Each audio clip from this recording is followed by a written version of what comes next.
शिव भक्त रावण दुष्ट तो था ही, लेकिन इसके साथ साथ वो एक महान पंडित भी था।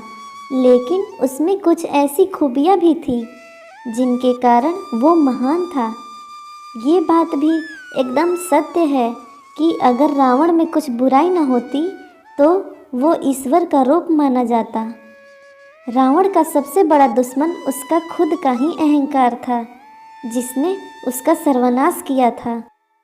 ये बात सभी अच्छे से जानते हैं कि राजा लंका का राजा था, जिसके 10 सिर थे और इसी कारण लोग उसे दशानंद भी कहते थे। उनके पिता का नाम विश्रवा और माता का नाम कैकसी था। रावण बहुत ही पराक्रमी, शक्तिशाली, बलशाली, बुद्धिमान शिव भक्त था। साथ ही वो एक बहुत ही बुद्धिमान पंडित और बहुत बड़ा ज्ञानी भी था। रावण के शासनकाल में लंका का वैभव अपने चरम पर था। उसका पूरा महल सोने का बना हुआ था, जिस कारण लंका को सोने की नगरी और सोने का महल भी कहा जाता है। रावण की सबसे बड़ी बुराई थी कि वो बहुत अहंकारी था और उसके अंदर ये अहंकार उसकी माँ और राक्षस की बेटी कैकसी ने भरा था। पुत्र, मैं चाहती हूँ कि इस पूरी सृष्टि पर केवल राक्षसों का ही राज्य हो और देवताओं का विनाश हो। रावण, मैं जानती हूँ कि तुम भगवान शिव के परम भक्त हो और रात दिन उन्हीं की पूजा पाठ में लगे रहते हो। इसलिए क्यों न तुम भगवान शिव की तपस्या करके उन्हें लंका में रहने के लिए मना लो। एक बार वो मान गए तो फिर संसार में किसी में भी इतनी हिम्मत नहीं होगी कि वो तुम्हें पराजित कर सके। ठीक है माता, तो फिर मैं आज ही हिमालय पर्वत पर जाकर भगवान शिव की कठोर तपस्या करके उन्हें प्रसन्न करता हूँ। इतना कहकर रावण हिमालय पर जाने के लिए निकल गए। कई वर्षों तक हिमालय पर रावण ने शिव जी की तपस्या की और इस दौरान वो एक एक कर अपना सिर काटकर शिवलिंग पर चढ़ा रहा था। इस तपस्या के दौरान उसने अपने 9 सिर काट दिए। फिर जब वो अपना 10वां और आखिरी सिर काटने लगा, तभी भगवान शिव उसके समक्ष प्रकट हुए। रावण, तुम्हारे इस भक्ति से मैं बहुत प्रसन्न हूँ। मांगो, तुम्हें क्या चाहिए? ओम नमः शिवाय। आज साक्षात आपके दर्शन पाकर मेरा जीवन सफल हो गया प्रभु। मेरी इच्छा है कि आप मेरे साथ लंका चले और वहीं रहकर मुझे आपकी भक्ति और सेवा का मौका दें। हे दशानंद, पूर्व काल के कुछ कारणों हेतु देवी पार्वती लंका में नहीं जा पाएंगी और तुम तो जानते ही हो कि शक्ति के बिना शिव अधूरे हैं। इसलिए मैं स्वयं तुम्हारे साथ तो लंका नहीं आ सकता, लेकिन तुम्हारी इस समस्या का मेरे पास एक समाधान है। समाधान? कैसा समाधान प्रभु? हम स्वयं तो लंका नहीं आ सकते, इसलिए शिव ज्योतिर्लिंग से उत्पन्न अपना ये आत्म ज्योतिर्लिंग मैं तुम्हें प्रदान करता हूँ। ये आत्म ज्योतिर्लिंग भी मेरे उपस्थिति के ही समान है। आत्म ज्योतिर्लिंग मतलब? मैं कुछ समझा नहीं महादेव। रावण, शिव पूजा में लिंग का बहुत महत्व है। मैं तुमसे बहुत प्रसन्न हूँ, इसलिए ये आत्म ज्योतिर्लिंग मैं तुम्हें प्रदान करता हूँ। ठीक है, जैसी आपकी इच्छा प्रभु। आत्म ज्योतिर्लिंग पाकर रावण खुश हो जाता है और भी ज़्यादा अहंकार से भर जाता है।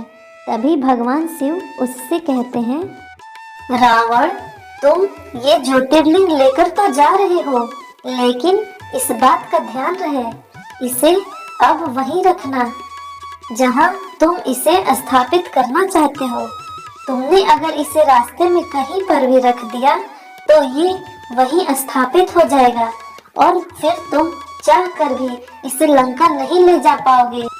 प्रभु, आप बिल्कुल भी चिंतित न हो। ये आत्म ज्योतिर्लिंग तो अब सिर्फ लंका में ही जाकर स्थापित होगा। मैं इसे अपने पुष्पक विमान में अपने साथ ले जाऊंगा। रावण वो आत्म ज्योतिर्लिंग उठाकर अपने पुष्पक विमान में लंका की ओर निकल पड़ता है। ये देख देवतागण घबरा जाते हैं और सभी देवताओं के परामर्श पर देवराज इंद्र विष्णु भगवान के पास जाते हैं। त्राहिमाम, हे नारायण, हमारी रक्षा कीजिए। क्या बात है देवराज इंद्र, आखिर देवलोक पर ऐसा क्या संकट आ गया है जो आप चिंतित हैं? हे नारायण, रावण ने भगवान शिव की तपस्या करके उनसे आत्म ज्योतिर्लिंग प्राप्त कर लिया है और उसे लेकर अब वो लंका जा रहा है। आप तो जानते ही हैं, भोलेनाथ कभी भी अपने भक्तों को निराश नहीं करते। अगर वो आत्म ज्योतिर्लिंग लंका में स्थापित हो गया तो फिर कोई भी रावण को नहीं हरा सकता और फिर सृष्टि पर केवल राक्षस वंश का ही राज्य होगा।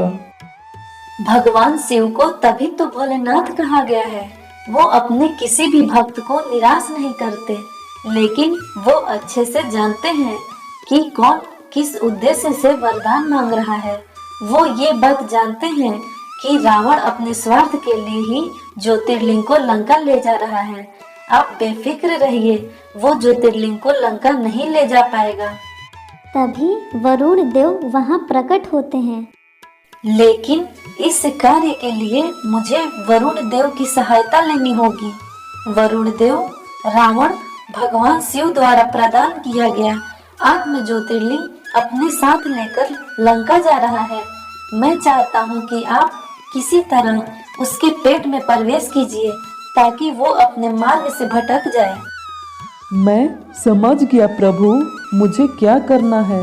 रावण अपने वाहन में अपने दोनों हाथों में आत्म ज्योतिर्लिंग को लिए उड़ा जा रहा था। तभी वरुण देव वहां पहुंचकर वायु बनकर उसके पेट में प्रवेश कर लेते हैं। कुछ ही देर में रावण बेचैन हो जाता है, उसके पेट में गुड़गुड़ाहट शुरू हो जाती है। अरे, ये मुझे अचानक से लघु शंका प्रतीत हो रही है और बहुत ही असहनीय हो रहा है। और जब तक मैं जाऊंगा नहीं मुझे चैन नहीं आएगा, लेकिन तब तक मैं इस ज्योतिर्लिंग को जमीन पर भी तो नहीं रख सकता। तभी भगवान विष्णु एक बालक गडेरिये का रूप लेकर वहां से गुजरने लगते हैं। उन्हें देख रावण उनके पास जाते हैं और कहते हैं, ए बालक, इधर आ। तुमने मुझे बुलाया, कौन हो तुम? मूर्ख बालक, मुझे नहीं जानते? मैं लंका नरेश रावण हूँ। तुम मेरा ये शिवलिंग हाथ में पकड़ कर रखना, मैं कुछ ही देर में आता हूँ। लेकिन मुझे तो अभी अपने गाय और बकरियों को चराने जाना है। यदि मैं समय पर नहीं गया तो बहुत देर हो जाएगी। ऐ बालक, तेरी इतनी हिम्मत कि तू लंका के राजा रावण को इनकार कर रहा है? तुम शायद मेरे क्रोध को नहीं जानते, नहीं तो ऐसा कहने की चेष्टा नहीं करते। अच्छा ठीक है, लेकिन जल्दी आना, मैं ज़्यादा देर तक इसे उठाकर नहीं रख सकता। हाँ, मैं जल्दी आऊँगा, लेकिन याद रखना, कुछ भी हो जाए इसे बिल्कुल भी धरती पर मत रखना। रावण वो ज्योतिर्लिंग उस गडेरिये के हाथ में देकर चला जाता है, लेकिन कुछ ही देर में धीरे धीरे उसका भार बढ़ता जाता है। अरे, ये ज्योतिर्लिंग का भार बढ़ता क्यों जा रहा है? मुझसे तो संभाला भी नहीं जा रहा। लंकेशपति जी, जल्दी आइए। अरे अरे, ये तो और भी भारी हो गया। अब इसका भार मैं और नहीं झेल सकता। और आखिर में वो गडेरिया उस आत्म ज्योतिर्लिंग को जमीन पर रखकर अंतर ध्यान हो गया। अरे, वो गडेरिया कहाँ गया? और ऊपर से वो नालायक इसे धरती पर रख गया।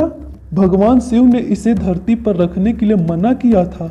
ये अवश्य ही देवताओं की चाल है, पर मेरी शक्ति को शायद वो नहीं जानते। मैं इस ज्योतिर्लिंग को अपने साथ उठाकर लेकर ही जाऊंगा। रावण उसे उठाने की बहुत कोशिश करता है, लेकिन वो आत्म ज्योतिर्लिंग उस जगह से हिल ही नहीं रहा था। काफ़ी देर तक कोशिश करने के बाद आखिर में रावण बिना ज्योतिर्लिंग लिए ही वापस लंका लौट गया।